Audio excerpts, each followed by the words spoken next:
जितनी बारी भी वहाँ पर प्रेशर पड़ेगा वेन्स और ज़्यादा फूलेंगी, और ज़्यादा फूलेंगी तो वहाँ पर रिफ्लक्सेस भी आपको देखने को मिलेंगे, और जब रिफ्लक्सेस मिलेंगे तो वहाँ पर वॉल जो है वो ब्रेक डाउन होंगी, और वॉल ब्रेक डाउन होने के बाद सूजन आएगी, सूजन आने के बाद दर्द आएगा, दर्द के बाद आपकी दिक्कतें बढ़ेंगी, और जो रिवर्सल ब्लड फ्लो आ रहा है वो आपको इनफर्टाइल करेगा। ये एक नॉर्मल वेरिकोसिल की दिक्कत है।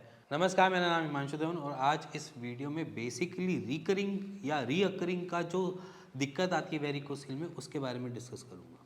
सबसे पहले ये समझ लो कि आप और मैं ज़्यादा फ़र्क नहीं है, दोनों की एनाटॉमी और दोनों की फिजियोलॉजी सेम है। वी आर मेल, तो हम दोनों में चीज़ें कॉमन मिलेंगी। तो सिंपली आज मैं आपको थोड़ी सी आपके एनाटॉमी या फिजियोलॉजी से थोड़ा सा वाकिफ़ करवाऊँगा। रीअकरिंग क्यों होती है उसके पीछे भी रीज़न दूंगा, और उसको कैसे रिकवर करेंगे वो उसके पीछे भी रीज़न दूंगा, और उसको कैसे सॉर्टेड करना है उसके बारे में भी आपको आज इसी वीडियो में बताऊंगा।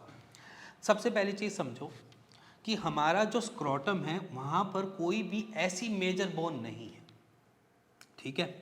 कोई भी बोन का स्ट्रक्चर नहीं, मसल्स हैं तो दो मसल्स हैं, वो भी इतनी प्रोमिनेंट नहीं है, इतनी ज़्यादा बढ़िया मसल नहीं है जिसकी वजह से वहाँ पर कोई दिक्कत ना हो। छोटी मसल्स यूज़ होती हैं जो कि हमारे टेस्टिकल्स को कैरी कर रही हैं।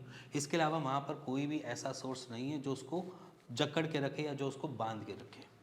तो वो एक तरीके से मेल बॉडी का सबसे सॉफ्ट पार्ट बन जाता है हमारा स्क्रोटम। स्क्रोटम के अंदर दो टेस्टिकल्स होते हैं, दोनों टेस्टिकल्स के जो सपोर्ट दे रहा है वो एक मसल का बेस दे रहा है जो अटैच होती है हमारी एपिडर्माइडल लेयर के साथ। अब एपिडर्माइडल लेयर जो होती है वो बेसिकली एक तरीके से हमारा चम्मच समझ लो कि वो एक चम्मच की तरह है जिसके ऊपर एक टेस्टिकल्स जो है वो लाई डाउन है, उसके ऊपर बैठा हुआ है।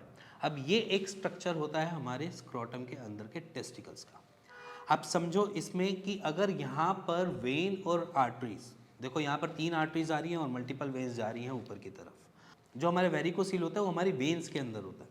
अब आर्टरीज का फ्लो तो हमेशा परमानेंट सही बना रहता है, उसका कोई दिक्कत नहीं आती, कहीं भी ऐसा नहीं होता कि आर्टरीज कहीं फूली हुई मिल रही हो या वहाँ पर बहुत ज़्यादा दिक्कतें देखने को मिल रही हो।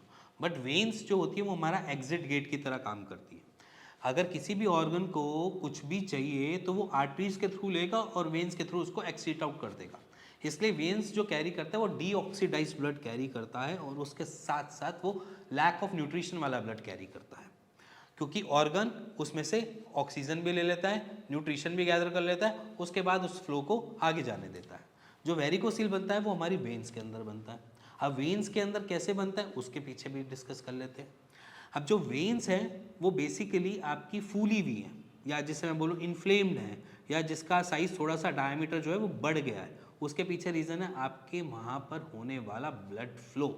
अगर ब्लड फ्लो स्ट्रीमलाइन चल रहा होता, अपने डायरेक्शन में जा रहा होता, तो वहाँ पर कभी फुलावट नहीं आती। आप सपोज करो कि आपने एक जो पानी गार्डन में हम पानी जिससे डालते हैं, गार्डन पाइप जो होता है, उसको दो सिरे से ऐसे पकड़ लो, उसके अंदर से पानी का फ्लो बेकरार रहने दो, पर थोड़ी देर पकड़ के रखो।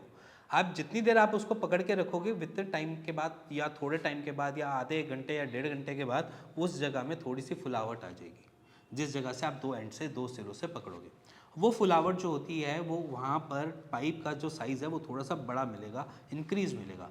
वो आपने किसी पार्क या गार्डन में आपने ज़रूर देखा होगा कि पाइप बीच में से कहीं से फूला हुआ है, कहीं से बैठा हुआ है। उसके पीछे कोई अलग दिक्कत नहीं है, उसके पीछे कि वहाँ का जो फ्लो है वो थोड़ा दिक्कत में आ रहा है। अब वो दिक्कत फ्लो घूमने की वजह से आ रहा है या वहाँ से बाहर नहीं निकल पा रहा इस वजह से आ रहा है, ये पीछे एक कुछ ना कुछ रीज़न आपको ज़रूर मिलेगा जो बेसिकली उस पाइप को फुला रहा होता है। अब वो जो रीज़न है उसके पीछे आपका है ब्लड का फ्लो, जहाँ पर वो एक्सट्रीमली रिफ्लक्सिस क्रिएट कर रहा है, या फिर उस रिफ्लक्सिस के साथ आपकी जो वॉल है, वेन्स की वॉल है, उसको भी साथ साथ डैमेज कर रहा है। अब वो जो डैमेज करता है तो हमको सूजन मिलेगी, हमको पेन मिलेगा, हमको फुलावट मिलेगी, वहाँ का डायमीटर इंक्रीज मिलेगा। ये उसके पीछे का रीज़न। अब रीअकरिंग की बात की जाए तो रीअकरिंग क्यों होती है?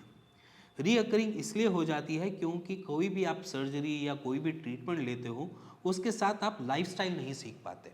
मेजरली क्या होता है कि अगर हम किसी भी पेशेंट को देखे जाए या कोई भी आता है, या पेशेंट हमारे डॉक्टर हेल्थ में भी पेशेंट आते हैं, अब वो सर्जरी करवाने के बाद भी आते हैं, तो उनके साथ सबसे बड़ी दिक्कत ये होती है कि जो वेन उनकी पहले काम कर रही थी, थोड़ी बहुत ही काम कर रही थी, ऐसा नहीं था कि सारा का सारा ब्लड ही रिफ्लक्स कर रहा था या सारा का सारा ब्लड ही उल्टी डायरेक्शन में आ रहा था, बट अब वो जो वेन जो कुछ कैरी भी कर पा रही थी वो कैरी भी उसकी बंद हो गई है, क्योंकि सर्जरी के बाद वाली वेन तो हट गई है, उस वेन का कोई रोल नहीं है।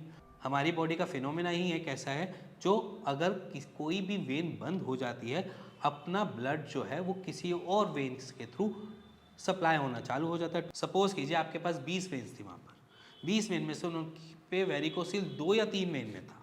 अब 2 या 3 वेन को उन्होंने निकाल दिया, आपके पास 18 वेन बची। जो ब्लड 20 वेन कैरी कर रही थी, अब उस ब्लड फ्लो को कैरी करने के लिए सिर्फ 18 वेन है। पहला प्रेशर बाकी वेन्स को थोड़ा सा झेलना पड़ा ब्लड के फ्लो के लिए, पहला रीज़न वो हो गया। दूसरा रीज़न होता है कि हमारी लाइफस्टाइल, जैसे मैंने पहले बोला स्टार्टिंग में, लाइफस्टाइल में हम हमेशा हर पेशेंट को ये कहते हैं कि अगर आप कॉन्स्टिपेटेड रहते हो, आप फिर से एक्सरसाइज में इतनी पीक ले जाते हो जहाँ पर हमारा जो एब्डोमेन है वहाँ पर बार बार प्रेशर पड़ रहा है, तो वो चीज़ आपको रिकरिंग की तरफ ले जाएगी। वो इसलिए ले जाएगी क्योंकि वो उसी जगह पे, उसी पॉइंट पे आप बार बार फिर से प्रेशर देने की ज़रूरत कर रहे हो या उस वहाँ पर आप प्रेशर बार बार डाल रहे हो। जितनी बारी भी वहाँ पर प्रेशर पड़ेगा, वेन्स और ज़्यादा फूलेंगी, और ज़्यादा फूलेंगी तो वहाँ पर रिफ्लक्सेस भी आपको देखने को मिलेंगे, और जब रिफ्लक्सेस मिलेंगे तो वहाँ पर वॉल जो है वो ब्रेक डाउन होंगी, और वॉल ब्रेक डाउन होने के बाद सूजन आएगी, सूजन आने के बाद दर्द आएगा, दर्द के बाद आपकी दिक्कतें बढ़ेंगी, और जो रिवर्सल ब्लड फ्लो आ रहा है वो आपको इनफर्टाइल करेगा। ये एक नॉर्मल वेरिकोसिल की दिक्कत है। और अगर मैं यहाँ पर ब्लड के फ़्लो को बेटर करने की कोशिश करूँ और ब्लड का फ़्लो ही बेटर तरीके से चलाता रहता हूँ, तो यहाँ पर आपको वेरिकोसिल कोई दिक्कत नहीं देगा, आपकी इन्फ्लेमेशन भी नहीं होगी, रिफ्लक्सेस होने की वजह से कोई दिक्कत नहीं क्रिएट होगी, उसके साथ साथ उसका जो ब्लड स्ट्रीम है, ब्लड फ्लो है, वो बेटर तरीके से चलता रहेगा। अब ब्लड फ्लो को बेटर चलाने के लिए कुछ तरीके हैं जिसको हम ब्लड फ्लो को अच्छे तरीके से चला सकते हैं। उसमें सबसे पहली एक्टिविटी आ जाती है आपकी थोड़ी सी एक्सरसाइज और थोड़ा सा टाइम। अब टाइम और एक्सरसाइज थोड़ा सा निकालना स्टार्ट कर दोगे अपने लिए, तो आपको ये वेरिकोसिल, कोई वेरिकोसिल जैसी दिक्कत भी नहीं लगेगी। ये आपको सामने मैं आपको क्लियर कर सकता हूँ। बहुत सारे पेशेंट्स जो हैं जिनके माइल्ड वेरिकोसिल डिटेक्ट हुआ है, जिनका फर्स्ट ग्रेड आया, उन्होंने सिर्फ और सिर्फ एक्सरसाइज से ही अपने आप को रिकवर कर लिया। उसके लिए हमने कुछ अलग से मेडिकेशन या कुछ ऐसे लेने की रिक्वायरमेंट हुई ही नहीं है उनको, और उन एक्सरसाइज की वजह से वो आज के डेट में फिट एंड फाइन भी हैं। अब वो एक्सरसाइज हैं दो।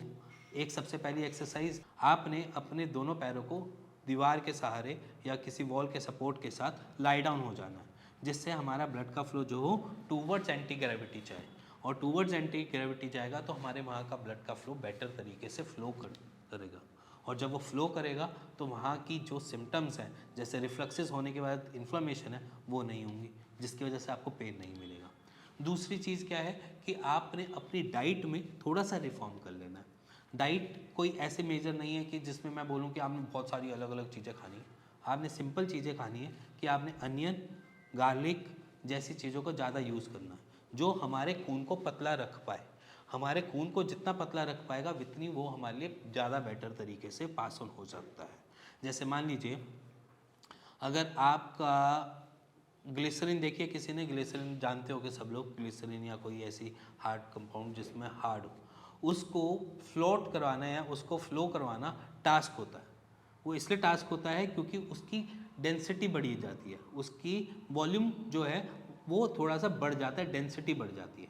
अगर मैं वहाँ पर उसकी जगह पतला ग्लिसरीन कर दूँ या पतला सा माइल्ड ग्लिसरीन कर दूँ, तो उसको फ्लोट करवाना ईजी हो जाता है। इसीलिए यहाँ पर खून का पतला होना अच्छी बात होती है। तो जो चीज़ हमारे खून को थोड़ा सा पतला कर सकती है वो वाली चीज़ें हमें लेनी है, जैसे कि अनियन हो गया, लहसुन हो गया, ठीक है, इसके साथ साथ आपकी हरी मिर्च हो गई, ये सारी चीज़ों को आप सेवन कर सकते हो। अब आप ये बोलते हो कि हम कैसे करें, किस तरीके से करें। देखो, हरी मिर्च और लाल मिर्च के दोनों में बहुत फ़र्क होता है, क्योंकि पेशेंट क्या करता है कि मिर्च, हम मना करते हैं कि आपने लाल मिर्च नहीं खानी, वो कहता है कि आप हरी मिर्च में तो खिला रहे हो। हरी मिर्च और लाल मिर्च में ज़मीन आसमान का फ़र्क हो जाता है। जो पेशेंट लाल मिर्च ज़्यादा खाता है उसमें हम ये भी देखते हैं कि पेन ज़्यादा पड़ता है, और जो हरी मिर्च का सेवन कर रहा होता है उसमें उसको आराम मिलता है। तो इसीलिए हरी मिर्च आप ले सकते हो, लाल मिर्च आपके लिए अवॉइड रहेगी। तो लाल मिर्च आपने बिल्कुल नहीं खानी, हरी मिर्च, लहसुन, प्याज वगैरह आप ले सकते हो, क्योंकि वो हमारे खून को पतला कर रहा है और खून को पतला करने से हमें आराम मिल रहा है।